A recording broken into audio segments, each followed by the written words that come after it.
Just doing the final polishing on this beautiful Acura TSX. Now in this episode, we're gonna show you how we took this previous bad paint job and how we cleaned up the paint. We're gonna show you a little bit about glaze and body filler and how to smooth it out.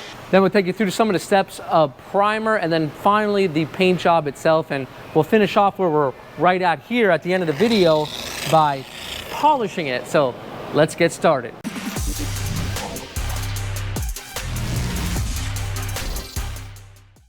And on this episode of Paint Society, we're going to show you how to save this very bad paint job. You can see the paint job is very dull and there is a forbidden burn through on the top of this quarter panel. That's something you should never do when repairing and painting a quarter panel. So today in this episode, I'm going to show you some body filler tricks, some sanding tricks, some things that you're going to need to know in order to properly repair this bad paint. First off, you're going to want to start with a block, and here we have a 180 grit sandpaper. Now there's many different sandpapers that you can use, and I'll link a few in the description so you can get started on your project now. For this particular project, it was a little bit wavy. I noticed there might have been some runs sanded out and some overall just really bad body work. So what I like to do to get things started is I always take a block to all of the areas I need to repair. My main focus is going to be on my trouble areas, and then I'll go ahead and I'll completely block out the whole entire panel. You never want to use a DA straight to the panel because it will never be straight when you sand with a DA initially. Remember, DA is only for refining your sand scratch when it comes to doing body work. You can see here I'm using my favorite block, which is the skinny block that I got out of the 3M block kit. And that block I like because you have a lot of control over your area. So I'm only using 180 here because I don't want it to be too aggressive. And if it's not aggressive enough, it's not going to cut it flat. This panel had some waves to it. And you can see when you're sanding, anything that's still a little bit glossy is going to be low. Now we're going to be using a glazing putty, and a glazing putty is a very, very thin putty. It's a very, very thin body filler, and I already applied it, and you can see that this is my main trouble area. When you originally stand down your body filler, you can use a P80 grit, and that will help to really get it flat and straight. 180 is not going to cut it flat initially, so when you're using body filler initially, go ahead and use the P80 grit. Once you have it somewhat flat and it's not built up, then you can switch over to your P180. Now, I did notice that this did take some filler, so I decided to go ahead and fill the rest of the quarter panel since I saw how much filler it actually took. So this filler is very, very, very thin. And I don't want you to be deceived because the majority of the panel, remember, it was not damaged from the beginning. So if you're using this glazing putty, think about it as like thick primer. And as long as you have a decent 180 scratch underneath, this filler will stick to it. Sometimes, you know, guys, if we're going down to bare metal for just basic collision work like this, we can get ourselves into trouble. We can create waves. At the end of the day, what do we want? We want to get this panel flat, we want to get it straight, and we want to get the car out the door, but we also want a very long-lasting repair. Next up, we're going to be using our dry guide coat, and this is by Kovacs, and there's two guide coats you can use. You can use a dry guide coat or you can use an aerosol. I do find that the dry guide coat does get into the scratches a little bit easier because you can control it and you can use a circular motion to really push it into the scratches. Now at this point, our filler has been sanded with 180, and what is the purpose of this dry guide coat? Now we can use the DA sander for refinement, and the DA sander is going to take that P180 scratch and it's going to use the 320 that's currently on the actual DA sander, and it's going to refine it. And it's not to worry because it's not going to leave any waves because it's only a P320. A P320 is not going to necessarily give you any sort of waves in your filler, or it's not going to indent the filler as long as you're keeping that DA sander really nice and flat and you're using an interface pad. You can see here on that bocce repair, I'm going to be priming over it. You're not going to want to put paint over that because it is an open wound. Think about putting salt into a wound, it's just going to fry up. Next up, you want to get yourself a good quality 2K urethane primer. Now, there's many different primers on the market, and this is one that you can use. Preferably, you're going to use black if it is a black paint that you're going to be spraying later on. Now, I did about 3 coats here, and in this, I'm using the 3M PPS 1.8 fluid tip. I like the 1.8 because it puts it on nice and thick, and with 3 coats, you have a nice little build there that you can sand. Give yourself a good 10 minutes in between coats. You can see how nice it flashes off, and after a good 6 hours, it is ready to sand. Now, if you're kind of concerned that it's not going to be dry enough, well, give it overnight, especially you do it yourself, guys. Give it overnight. We're going to be using that same block, but this time we're going to be using a P320 grit. Now, this is actually a 3M paper, but I really do recommend a Kovacs paper. It's a little bit cheaper, and it does the job a little bit better. Now, what we're going to want to do is we're going to want to sand just the same way. Remember, we're not using a DA on it, but we are using our 320 with a block. A 320 on a block is going to be much more aggressive than by using a DA. So we're going to hit up all of our flat surfaces first, and we're using a diagonal style of sand. You can see how I started in one direction and I came back to the other.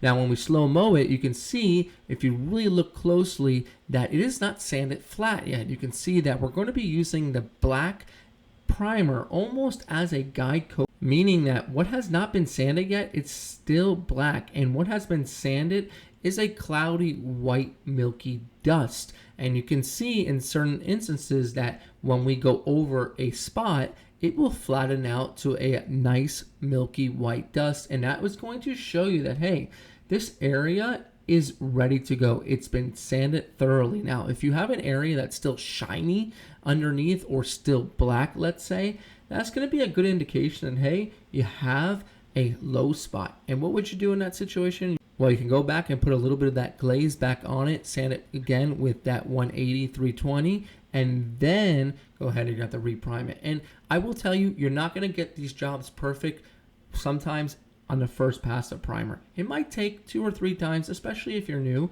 You might have to go back. But what really matters here in the end is that you have a product that you're proud of. And what are you proud of? A nice finish. You know, the painting process is so quick, but the bodywork process really takes the majority of the time. I would say at least 75% of the time is in the bodywork. And especially on a black vehicle, you really want to make sure you hone in on your skills and take the time. The majority of what you're seeing here is been done by a block and by hand. So doing it by hand, you have that flat surface. And what is the flat surface is going to give you? A nice, beautiful finish. And it's going to show in your black paint. So once again, we're going to be using a K600 by Eagle Abrasives. Now, the reason why I like the K600 is because it cuts at a speed of a 320, like a P320, but it will still leave that finish of a 600 grit. Now, I will say 600 might be too big of a jump. You could do a P400 or a P600 or a K600, and that might smooth out that surface just a little bit. But once you get it all sanded, you're going to want to jump to a degreaser because we need to get this surface clean. So I like to use Super Clean. I put it inside of a pump sprayer. They even make it in a spray bottle. And once you have it all degreased up, you can go ahead with your maroon scuff pad or your gray scuff pad. And this will go ahead and get all of the contaminants and dust and dirt out of those scratches. Now, a maroon scuff pad is equal to around 400 grit, and a gray scuff pad is equal to around 800. And once you get it all washed down and all cleaned up, then at that point, it's ready to go into the booth. And with a little bit of editing magic, it's all masked up and it's ready to paint. So a clean surface is going to yield a clean product. And you can see here that we're going to be refinishing the quarter panel all the way up into the A-pillar. This is a proper repair. And if you're seeing it being done anywhere else, it's just going to fail. You cannot cut paint in wherever you want. Remember, you don't make the rules. You have to finish all the way to the earliest breaking point. Now we're going to be using our DV1 with the B plus air cap. I'm running a 1.3 around 14 to 16 PSI. Now remember that this particular gun runs at a lower pressure. A lower pressure means it's going to have more atomization and more paint transfer efficiency, more paint on the panel, less in the air. And you can't do this with just any gun. This is the way the DV1 is designed. Now I get a lot of questions, when do I tack? Well, I actually tack before the base coat hit, and since it's black, I am going to tack in between coats, but make sure that those coats are really dry. Sometimes we really can get ourselves into trouble if we tack too much, because sometimes paint won't be dry enough, and sometimes we actually create more dust than necessary. So if you don't need to tack, just leave it alone. Here I'm just doing 2 coats and it's going to be covered enough. And now after 15 minutes, I'm ready for clear. I'm using my new favorite gun, the Segola. It is the 4600 Extreme Digital, and we're running it with a 1.3. I like to run this paint gun around 27, 28, 29 PSI. And I'm going to apply 2 coats with roughly about 10 minutes in between coats. You're never going to get yourself into trouble if you wait a little bit longer in between coats of clear coat. And here's the reason why. The first coat of clear really needs to tack up. If you allow that first coat of clear to really tack up and breathe, what's going to happen is the second coat is going to hit it and stick much better. Don't concern yourself so much with getting that first coat on too wet. If you get your first coat on too wet, sometimes you can encounter runs because the clear coat will not grip onto base coat like it will as it would be a first coat of clear coat that is super sticky. So just keep that in mind. Here on the second coat, we're about 10 minutes later.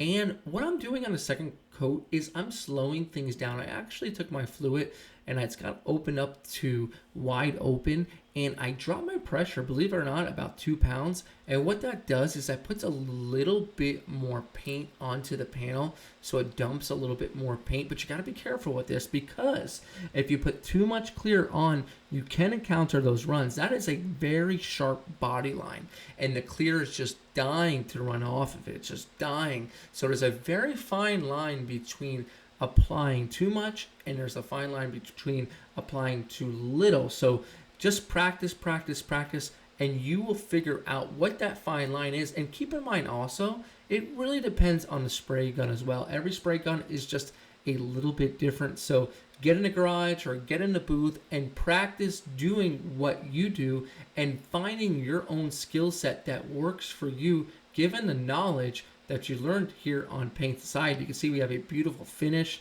It is not dull. It is nice and straight. It's not burned in. This is a long-lasting repair. The customer can be happy with. It's actually an older car, and usually we would not ever do this job without blending, but I'm very confident in this color that I could match it. So that's the only reason why we took it on. So I went ahead and I buffed that rear door.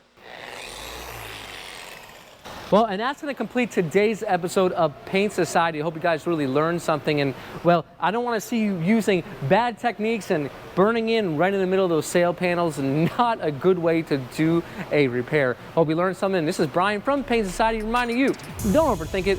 It's just paint. Let's check it out.